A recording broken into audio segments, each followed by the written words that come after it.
jamaica.hu/en. Welcome to today's episode of MCC Learning Institute. I am Dr. Richard Fodor, Head of Research at the Learning Institute. I am joined by Ian Rowe, American education entrepreneur, Senior Fellow at the American Enterprise Institute, and co-founder of the Vertex Partnership Academies, a network of charter schools in the Bronx built around the classical virtues of courage, justice, temperance, and wisdom. And my co-host is Dr. János Setényi, Director of MCC Learning Institute.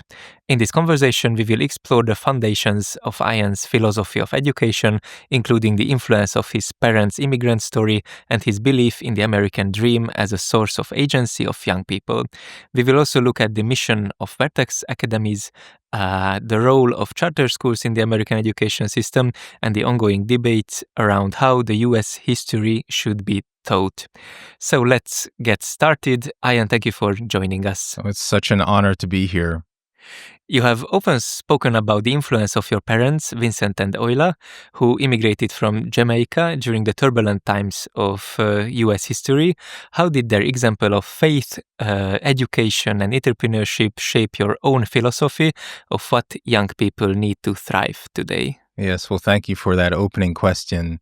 Like most of us, we are very shaped by the beliefs, the habits, the aspirations of our parents. And my parents grew up in Jamaica, West Indies, and yet both had aspirations of something greater in their lives. They could have had a wonderful life in Jamaica, West Indies, but they ultimately came to the United States, not because they were running away from Jamaica, but they were running to the United States.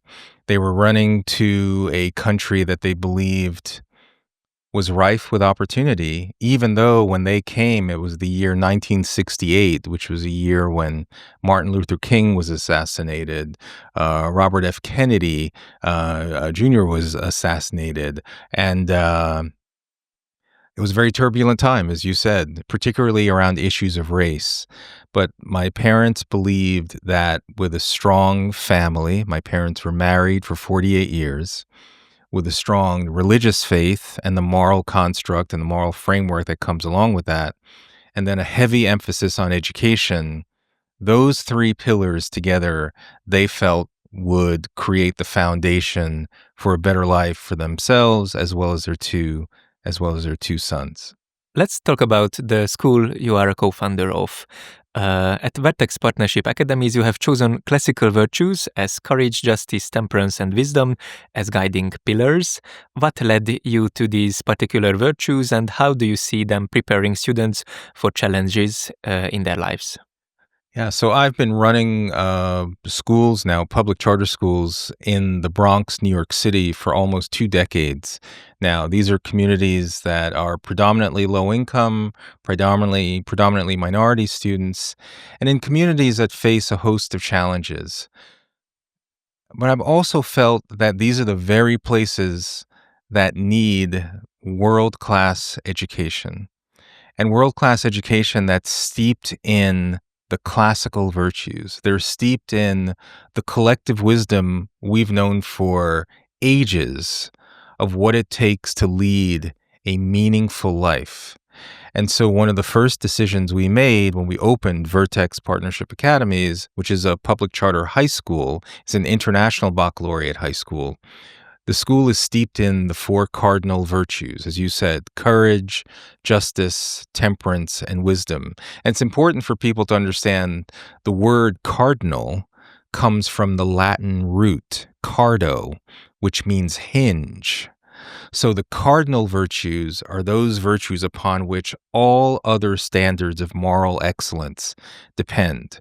So determination, optimism, gratitude, hope, perseverance, all of those character-based strengths emanate from an embrace of courage, justice, temperance, and wisdom. And as a school leader, we recognize when you have children in your care for 8 to 10 hours per day, you are in the moral formation business. You are either you're taking a deliberate approach to character formation, or you're not.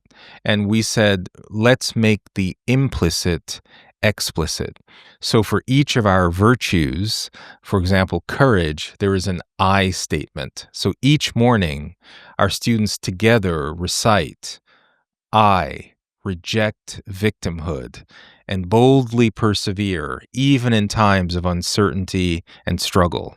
Or temperance is, I lead my life with self-discipline because I am responsible for my learning and behavior. These are very important words that first, they're just words to memorize, but as a community, it's words to embrace the habits, the mindset, this idea that we're not victims, that we are agents of our own uplift. We think that's a very important element of what it means to be a school. Certainly there's rigorous academics, but the moral formation of our students is as equally important. Thank you. Many schools today talk about skills like collaboration, creativity, and critical thinking. These are usually on the banners of progressive education ideologies. How does rooting education in timeless virtues differ from or complement these modern approaches? Well, one of the advantages of reading the classics is that you're able to experience stories that communicate the human condition, not stories that box you in to certain identity categories of race or gender. And so we want to uphold our common humanity. One of the challenges we face in the United States is that there's a kind of reductionism that's occurring, that if you're of a certain skin color, well, then that must mean you live in an oppressive society.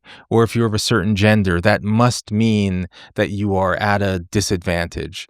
And one of the advantages of a traditional classical education is that none of those inherent limitations are embedded.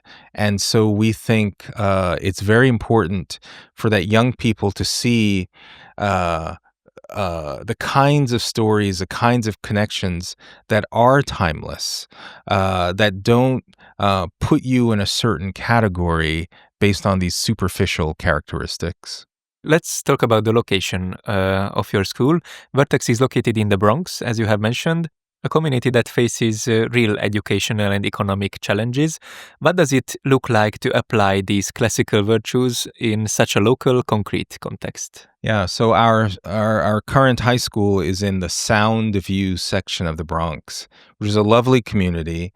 This is a community, unfortunately, where only 7% of kids graduate from high school ready for college, meaning that of about 2,000 students in this particular district that start ninth grade, 4 years later, they've either dropped out or they've earned their high school diploma, but still cannot do math nor reading without remediation. And there are other issues relative to crime, unstable families. But for me as a school leader, that's exactly the community I want to bring a world-class education. So when you ask, what's the experience like? The experience is wonderful because these children know the education that we're providing for them. If they lived in another part of New York City, they might have to be spending $50,000 to $60,000 per year to deliver an education that is part of a tuition-free public school. And what it does for our students, it lets them know that they belong. They can compete, that there's no aspiration that is off limits to them. And again, a classical education provides not only the rigor in terms of the traditional subjects of math and science and literature, but also positive moral formation grounded in the virtues. Let's talk about generalization of this approach or these strategies and methods. Do you see the Vertex model as something that can be generalized and scaled to other communities across the country, of course the US, or is its strength tied to the unique local context where it was founded? I very much believe the education we provide at Vertex Partnership Academies can be expanded to any community. Particularly in the United States, over the last 5 to 10 years, there's been a shift towards kind of an indoctrination, sort of imposition of progressive values, where there's been a hyper focus on issues of race, issues of gender, transgender ideology, these imposition of ideas that many parents don't agree with. And so what now is happening, thankfully, is a pushback to that phenomena, where more parents are looking to choose either homeschooling, where they can school their children themselves, or they're looking for schools that are pushing traditional values, classical values. So I think there's a much greater demand for the type of education that we're providing. And there's no limitation. And in general, actually, there is a resurgence of classical schools throughout the United States. And now there's an annual conference, in fact, a national symposium on classical education that brings together thousands of school leaders and faculty that are building the new types of classical schools that we're seeing across the country. Well, it basically resonates in Europe as well, and I think these are in very close connection to the European. And I think it resonates because the values that a classical education, the values undergirding a classical education, are synonymous with human flourishing. That's what most of humanity wants for the rising generation, and I think it's a good thing. But we have to fight for it. It cannot be taken for granted. Can you give us an example of a lesson? How can these virtues be put into practice? Well, there's several ways. When we're reading Aristotle or Plato or Sophocles, or even writers that have been inspired by the original thinkers, and that can be contemporary folks like Thomas Sowell or Glenn Lowry. These are all original thinkers who, when our students encounter them, it's not that it's special because of, again, the race of the author or the gender of the author or any other characteristic of the author, but it's the quality of the idea. And so we very much like to focus on that essence. What is the quality of the written word? And the other thing that's very, very important is having our students write original content. So with the advent of artificial intelligence, there's a great concern that students won't be able to originate new content. So after reading these great works, we have our students write in session, in class. It's a very important part of the student experience, because we want to know, are you really absorbing what it is that you're learning and not resorting to some of these artificial tools to produce content? What is your approach to artificial intelligence and digital technologies? Well, as it relates to digital technology, we ban cell phones. So at the beginning of every morning, kids take their cell phones, their smartwatches, their AirPods. They're all locked into a pouch and locked away for the entire day. What we've discovered is that our students really love the fact that they can have what we call a digital rest. And what's interesting is that we found that there's more human interaction between our students. And what's also interesting is that when you really look at why is it that kids are spending so much time on these devices? Why are they spending so much time on social media? Is because they're seeking human connection. But now they have these mediating devices. So how about we eliminate the mediating devices and create more opportunities so that our students can actually interact with each other, with faculty, so that when they're walking down the hallway, their heads aren't, looking down at a device, but they're all looking up, and it facilitates human conversation. I think it is completely in line with the Hungarian regulation in the past year, basically. So we are on the same page in connection with this. Let's talk about two things you have mentioned. One of them was charter schools, and the other one is IB. Can you please elaborate on these, because that might be a bit unfamiliar for our listeners? So charter schools are an interesting concept in the United States. So for a long time, when students in a given neighborhood were to choose their school, you were what's called zoned.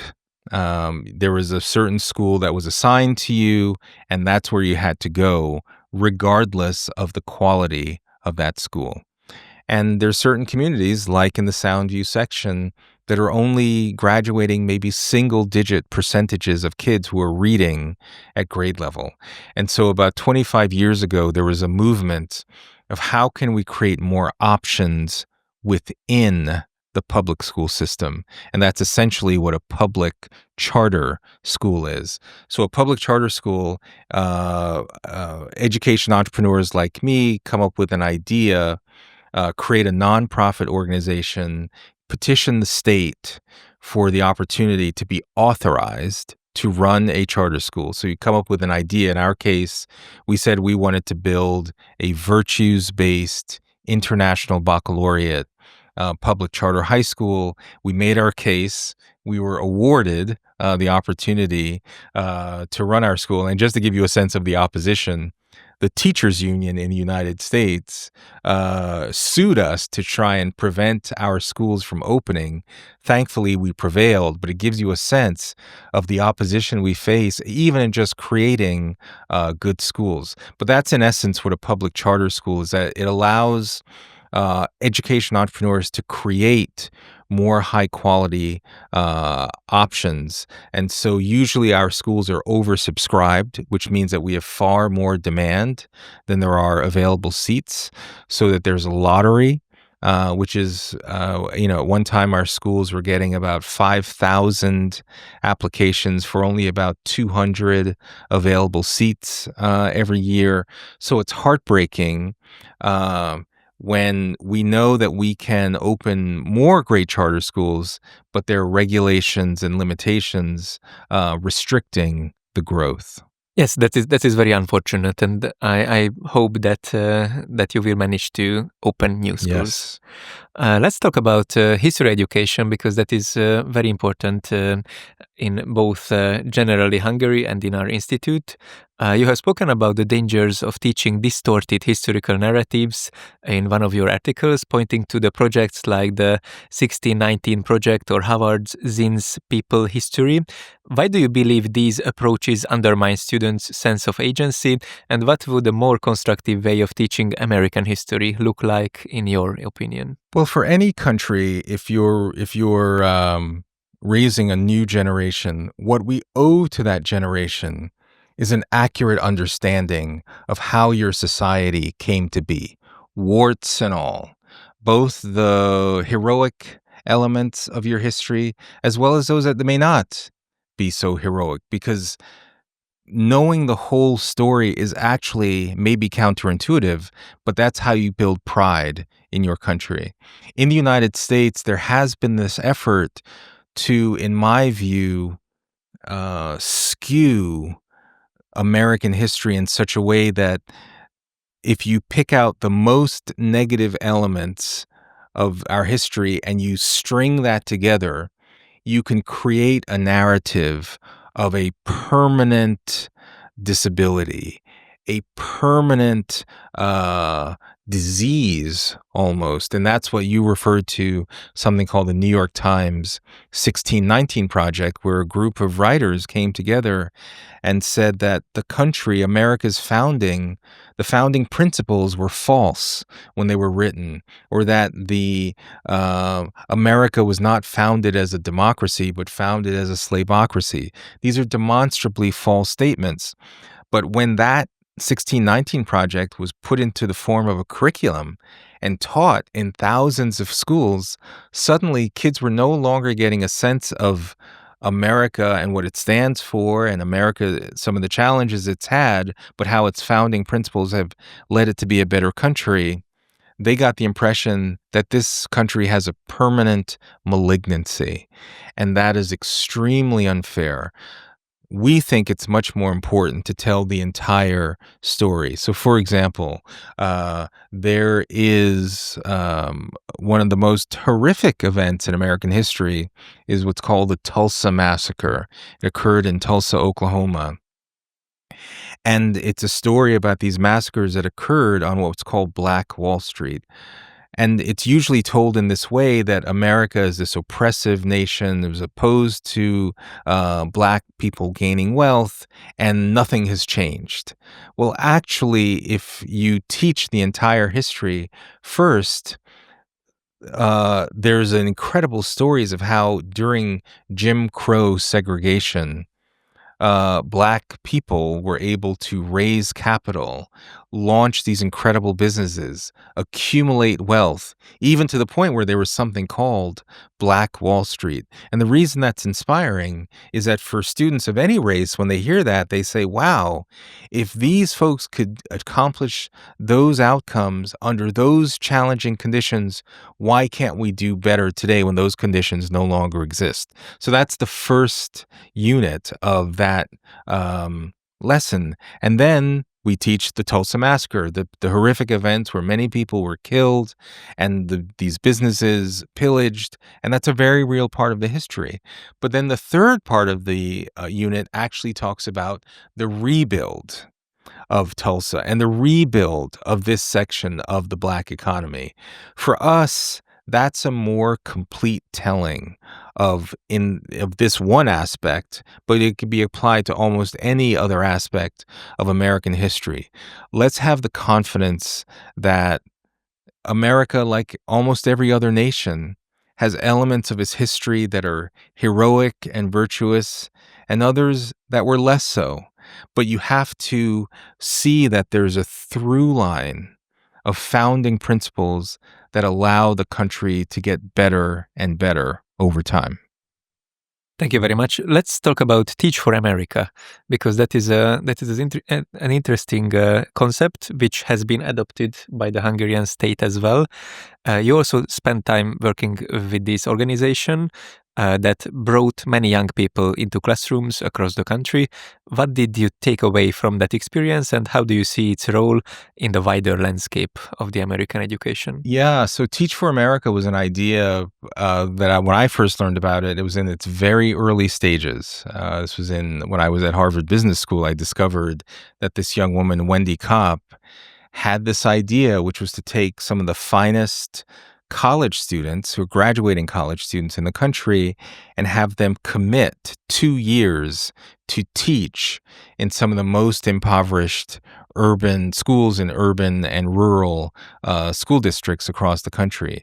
So I joined Teach for America in 1993 in the very, very early stages. And the organization continues today, 30 years later, having placed thousands upon thousands of teachers, literally impacting the lives of arguably more than 1 million children at this point. And it started off with this simple idea that there's great educational need and there's great potential educational talent. And could there be this intermediary organization, Teach for America, that could both attract the talent and then have relationships with school districts, so those talented teachers, supported effectively, could now be placed in classrooms that, unfortunately, historically, were getting very dismal outcomes. But after 30 plus years, certainly with some fits and starts, but Teach for America, I think, has demonstrated itself to be a force for good as it related to public education. I would have a lot of more questions, but this is the end of our podcast episode. Ian Rowe, thank you very much for your participation and your thoughts. Dear listeners, thank you for your attention, and please follow our future podcasts as well. Thank you for having me.